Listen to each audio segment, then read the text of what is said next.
나의 영혼 주님의 허락한 성령 간절히 기다리네. 가물어 메마른 땅에 단비를 내리시듯 성령의 단비를 부어 새 생명 주옵소서.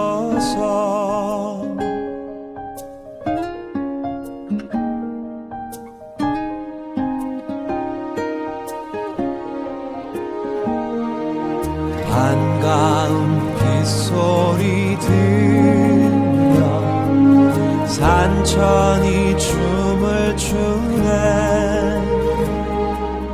봄비로 내리는 성령 내게도 주옵소서. 가물어 메마른 땅에 단비를 내리시듯 성령의 단비를 부어 새 생명 주옵소서.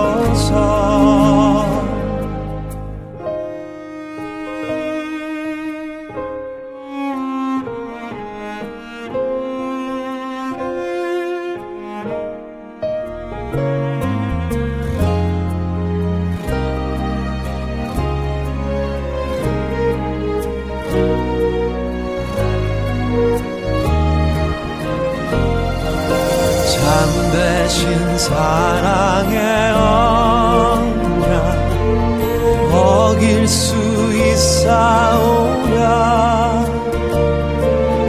오늘의 흡족한 은혜 주실 줄 믿습니다.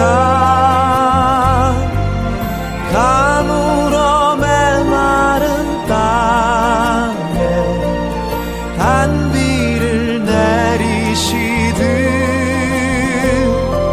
성령의 단비를 부어 새 생명 주옵소서. 가물어 메마른 땅에 단비를 내리시듯 성령의 단비를 부어 새 생명 주옵소서.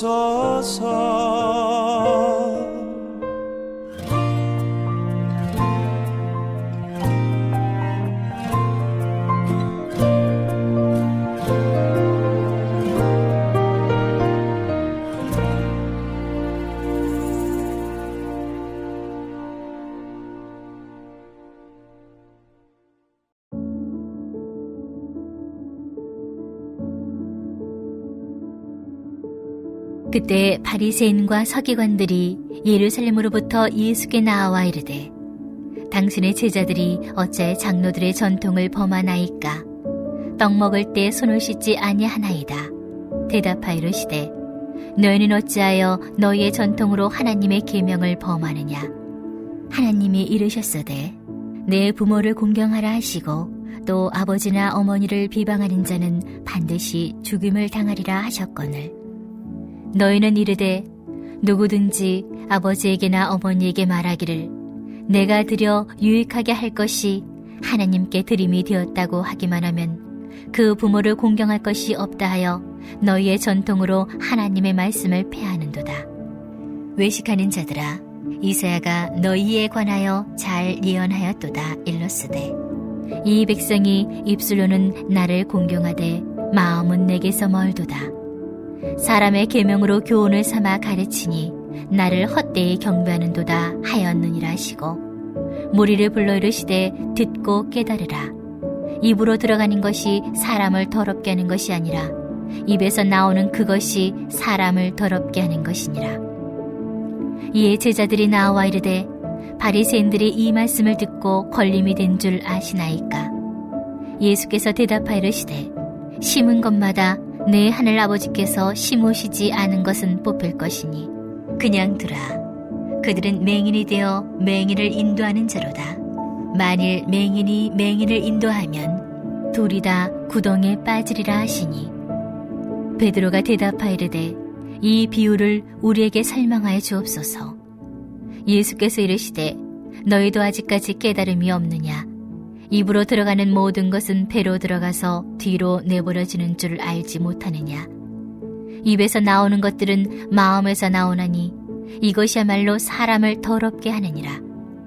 마음에서 나오는 것은 악한 생각과 살인과 간음과 음란과 도둑질과 거짓 증언과 비방이니 이런 것들이 사람을 더럽게 하는 것이요 씻지 않은 손으로 먹는 것은 사람을 더럽게 하지 못하느니라. 아멘. 사랑하는 여러분, 평안하셨습니까? 분주하고 번잡한 일상이 자꾸 우리를 점령하려고 할 때 잠시 모든 것을 멈추고 우리 주님의 말씀을 묵상해 보시기 바랍니다. 우리 주님께서 평안과 안식 가운데 생명의 능력을 우리에게 부어주실 줄 믿습니다. 우리는 그동안 계속해서 말씀을 통해 하나님의 나라를 공격하고 예수님을 적대하던 이들에 대한 그런 말씀을 묵상해 왔습니다. 13장 마지막에 가면 고향에서 쫓겨나신 예수님에 관한 말씀이 나오지요. 예수님을 가장 가까이에서 지켜보았던 사람들, 예수님을 가장 잘 안다고 생각했던 사람들에 의해서 예수님이 무시당하고 외면당하고 쫓겨나시게 됩니다. 이어진 14장에서는 하나님의 뜻을 이 땅 가운데 선포하고 예수님을 예비하였던 이 세례 요한이 헤롯에게 비참한 죽음을 맞이하게 됩니다. 이 말씀들은 하나님의 나라와 그것을 전하던 하나님의 사람들이 어떻게 외면당하고 핍박당하고 무시당했는지 하는 것을 보여주는 말씀이었죠. 그러나 우리 예수님께서는 그것에 낙심하지 않으시고 그분의 사역을 계속해서 이어나가셨습니다. 오병이어의 기적을 통해서, 무리를 걷는 기적을 통해서 예수님은 그가 이 땅에 오신 참 의미를 우리에게 선포해 주신 겁니다. 그 옛날 이스라엘 백성들이 이집트를 탈출할 때 먹었던 만나와 메추라기를 떠올리게 하시고 갈라진 홍해를 떠올리게 하신 그런 깊은 뜻이 있으셨겠죠. 비록 고난과 박해가 있고 거절과 무시가 있어도 주님의 사역이라는 것은 계속될 것이고 마침내 승리하게 될 것임을 분명하게 선포해 주셨습니다. 그런데 우리가 알고 있는 것처럼 한편으로 예수님을 불편하게 생각했던 사람들, 적대했던 사람들이 있었습니다. 그들은 바리새인들, 서기관들이었죠. 놀랍게도 이들은 율법을 잘 알고 있었고 율법을 지키기 위해서 최선을 다하고 있었던 사람들이었습니다. 율법이라는 건 구약 성경을 말하는 것이고 특별히 모세오경인 창세기부터 신명기까지의 말씀입니다.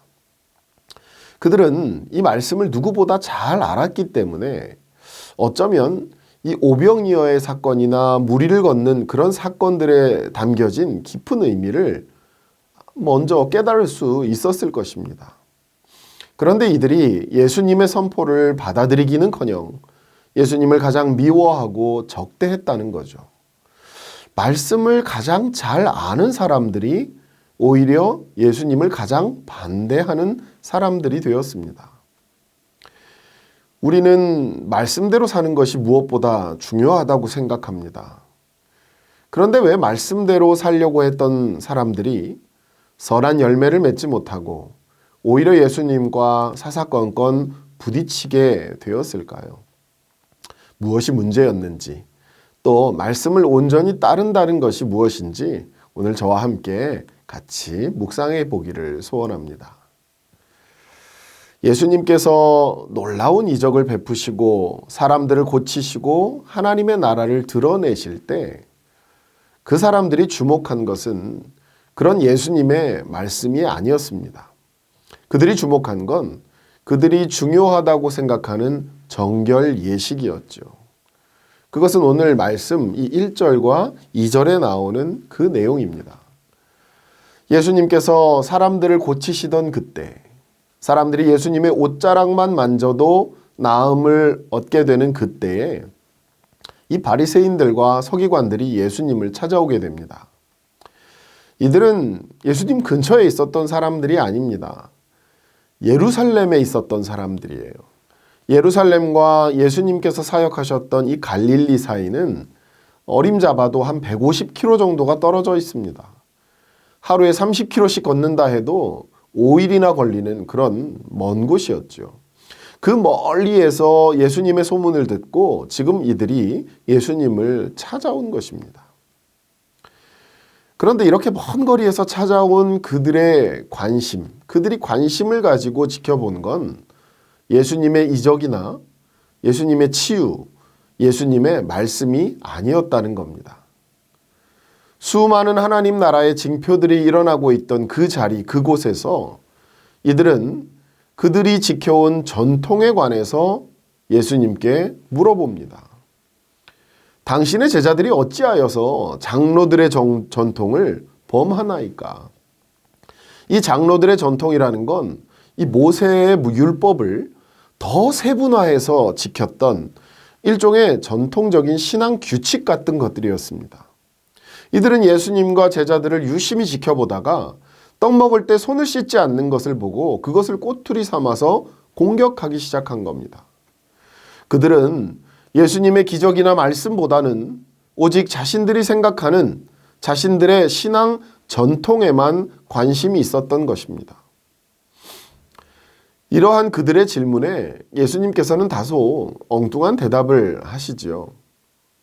예수님께서는 당시 유대인들이 하던 그 행동들 하나를 예로 들어서 말씀해 주십니다. 이들이 지켜오던 전통 중에는 고르반이라는 전통이 있었어요. 당시 모든 자녀는 마땅히 부모를 봉양해야 할 책임이 있었는데 부모님께 봉양해야 할 그 재물을 만약 하나님께 드렸다라고 하면 그 봉양을 면제받을 수 있는 그런 제도였습니다. 그런데 사람들이 이 제도를 이용해서 자기의 부모를 봉양하는 것을 회피하는 도구로 사용해버린 거죠. 예수님께서는 이러한 잘못된 전통이 오히려 하나님 나라의 그 하나님의 말씀을 무시하는 것이라고 생각하셨어요. 말씀을 더 잘 지키기 위해 세운 전통이 오히려 말씀의 근본 정신을 왜곡하는 문제를 일으킨 것입니다. 예수님께서는 거꾸로 질문하시면서 그들이 세워놓은 전통의 정당성을 지금 무너뜨리고 계신 겁니다. 예수님께서는 이들의 이러한 전통들이 하나님의 말씀을 더 잘 지키고 또 하나님의 뜻을 따르기 위한 것이라기보다는 하나님의 말씀을 이용해서 오히려 자기의 욕심을 채우고 사람들을 통제해서 자기 권세를 높이기 위한 수단이었다. 그렇게 강하게 비판하신 겁니다. 예수님께서는 뒤이어서 7절과 8절과 9절 말씀을 통해 이와 같이 죄악을 저지르는 사람들, 그 사람들을 이사야의 말씀을 통해 비판하고 계십니다. 이 위선자들, 너희에 관하여 이미 이사야가 예언한 바가 있다. 들어보아라. 이 백성은 입술로는 나를 공경한다 말하지만 실제 마음은 내게서 멀리 떨어져 있다.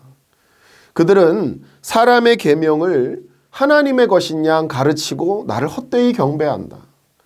예수님께서는 바리새인들과 서기관들이 지키는 그 장로들의 전통 안에는 하나님을 사랑하는 마음은 하나도 없고 이웃을 사랑하는 마음도 없고 오히려 자기들의 욕심만 가득해 있음을 지금 선포하고 계신 겁니다. 여러분, 생명력이 있는 것 잘 관찰해 보십시오. 생명력이 있는 것은 부드럽습니다. 유연하고 따뜻하고 잘 변화하죠. 그러나 죽은 것은 어떻습니까? 움직임을 멈추고 딱딱해지고 차가워지게 되어 있어요. 종교가 타락할 때 보이는 현상은 딱 그와 같습니다. 무수한 많은 규칙이 있지만 그 정신이 사라지게 된 거예요. 중세 말에 타락했던 가톨릭이 바로 이와 같지 않았습니까? 수많은 종교 규칙이 있고 수많은 통제가 있었지만 정작 하나님을 사랑하는 마음, 이웃을 사랑하는 마음은 점점 사라지고 말았던 것이죠. 근본 정신이 사라지고 그 정신에 따라서 유연하게 변화할 수 있는 그 가능성들이 다 사라지고 그저 규칙이 남고 규칙에 대한 처벌이 남고 권력이 남게 되었을 때 비로소 그 종교와 사회는 그 가치를 잃어버리게 되는 겁니다. 당시 바리새인들과 서기관들의 모습은 바로 그와 같았습니다. 그래서 그들은 이 새롭고 놀라운 예수님의 말씀을 받아들일 수가 없었던 것이죠. 그래서 예수님은 믿음이란 무엇인가, 말씀이란 무엇인가, 그것을 핵심적인 비유를 통해 우리에게 선포해 주신 겁니다. 10절 이하에 나오는 것처럼 입으로 들어가는 것이 사람을 더럽게 하는 게 아니라 입에서 나오는 그것이 사람을 더럽게 하는 것이다 말씀하시죠. 그런데 제자들이 이 비유를 무슨 뜻인지 깨닫지 못합니다. 그래서 예수님께서 그에 대한 설명으로 15절에서 20절까지 이 비유의 뜻을 설명해 주신 거예요. 장로들의 전통에서 정결을 강조하는 그 전통은 거룩함에 관한 그런 생각에서 비롯됐을 것입니다. 유대인들에게 있어서 거룩함이라는 건 구분됨이죠. 하나님께 속한 것, 그리고 그렇지 않은 것, 그것을 구분짓는 것을 말합니다. 하나님께 속한 장소, 하나님께 속한 시간, 하나님께 속한 민족, 삶, 그런 것들을 계속해서 추구하고자 한 그들의 마음에서 그들은 구분하기 시작했어요. 손을 씻는다는 것, 그런 마음에서 비롯된 겁니다. 그런데 어느덧 시간이 지나가다 보니 이러한 마음은 사라지게 되고 그 행동만이 규칙이 되어버리고 말았습니다. 그리고 그 정신에 따라서 그 행동이 언제든 유연하게 바뀔 수 있어야 하지만 오히려 규칙이 정신보다 더 중요한 것이 되고 말았던 겁니다. 우리도 일을 하다 보면 내가 왜 이 일을 하는지 이해를 하고 그 일을 해야 하는데 그렇지 않고 그 일을 계속해서 습관적으로 하다가 오히려 그 일의 목적을 망칠 때가 있지 않으십니까? 그들도 그와 같은 실수를 범한 것입니다. 우리 예수님께서는 이러한 관성에 대해 일침을 가하신 거죠. 너희가 음식을 먹을 때 손을 씻고 먹는데 도대체 왜 손을 씻고 있는지는 알고 있는 것이냐? 너희가 아무 생각 없이 그 일을 하는 그것은 아무런 의미가 없다. 그런 종교 규칙은 쓸데없는 일에 불과하다. 너희가 지금 관심하고 붙잡아야 하는 것은 오히려 너희 마음에 지금 끊임없이 올라오는 그 죄악된 생각들이다. 악한 생각, 살인, 간음, 음란, 도둑질, 거짓 증거, 비방, 그런 것들이 너희를 무너지게 하고 너희를 악하게 만드는 것이다. 만일 너희가 이런 생각을 물리치지 않는다면 너희가 하고 있는 그 종교적인 행동, 심지어 하나님의 말씀까지도 너희의 그러한 악한 생각에 이용되게 될 것이다. 우리 주님은 무엇이 근본이 되어야 하는지를 우리에게 선포해주고 계시는 것입니다. 폴 브루제라는 사람이 이런 말을 했어요. 생각하는 대로 살지 않으면 사는 대로 생각하게 된다. 이 격언이 오늘 예수님께서 우리에게 하시고자 하는 이 말씀과 참 많이 맞닿아 있는 것 같습니다. 주님께서는 우리 신앙의 핵심에는 이 마음이 있다 하고 선포해 주십니다. 생각과 마음이 우리 신앙의 그 근간이 되어야 한다고 말씀하시는 거죠. 우리 그리스도인은 규칙대로 사는 사람들이 아닙니다. 오히려 주님이 주신 그 그리스도 안에서의 자유를 가지고 하나님을 사랑하는 마음, 이웃을 사랑하는 마음에 따라서 살아가는 사람들이죠. 주님께서 주시는 지혜로운 생각을 가지고 그 마음이 우리 삶 속에 어떻게 드러낼 수 있을지 매 순간 고민하고 적용하며 살아가는 사람들이라고 말할 수 있습니다. 주님의 뜻에 따라 살아간다는 것, 그것은 그런 점에서 매 순간 맞이하는 도전과도 같습니다. 주님의 뜻대로 사는 삶은 그래서 매일 새로운 적용인 거예요. 그래서 또 매우 수고스러운 일입니다. 그렇다고 만일 우리가 그러한 노력들을 포기해버리면, 그리고 또 규칙을 지키는 것에만 안주한다면 그것은 우리가 사랑하는 것을 멈추는 것과 같습니다. 사랑이 멈춘 자리에 뭐가 대신 들어오던가요? 죄악된 마음이 들어옵니다. 그렇게 되면 우리 안에 있던 모든 죄악들, 악한 생각, 살인, 간음, 음란, 도둑질, 거짓 증언, 비방, 그런 것들이 우리의 삶을 차지하게 될 것이고, 그 죄악들이 우리의 규칙과 전통, 심지어 말씀을 이용해서 우리의 삶과 관계를 무너뜨린다는 것입니다. 사랑하는 여러분, 늘 새로운 사랑의 마음을 주시는 우리 주님께로 나아가시기를 부탁드립니다. 오직 십자가의 은혜 안에서 우리의 죄악된 마음을 내려놓고 주님의 사랑 안에서 충만한 사랑을 누릴 때에 우리는 생명력 있는 삶, 하나님 나라의 삶, 사랑의 삶을 살아갈 수 있게 되는 줄 믿습니다. 오늘 주님이 주신 이 하루, 이 놀라운 삶을 살아가시는 저와 여러분이 되기를 주님의 이름으로 축복합니다. 우리 이 시간 같이 합심으로 기도하기를 원하는데요. 계속 여러분들이 기도해 주셔서 또 많은 사도가 있으시지만 브라질에 선교하시는 우리 이연학, 이정영 선교사님 부부를 위해서 기도해 주시고 그분들의 치유와 그리고 회복과 모든 과정들이 하나님의 은혜 안에 채워져 갈 수 있도록 기도해 주시기를 부탁드립니다. 그리고 두 번째는 이번 주와 다음 주에 계속해서 중고등부, 유초등부, 청년부 겨울수련회가 있습니다.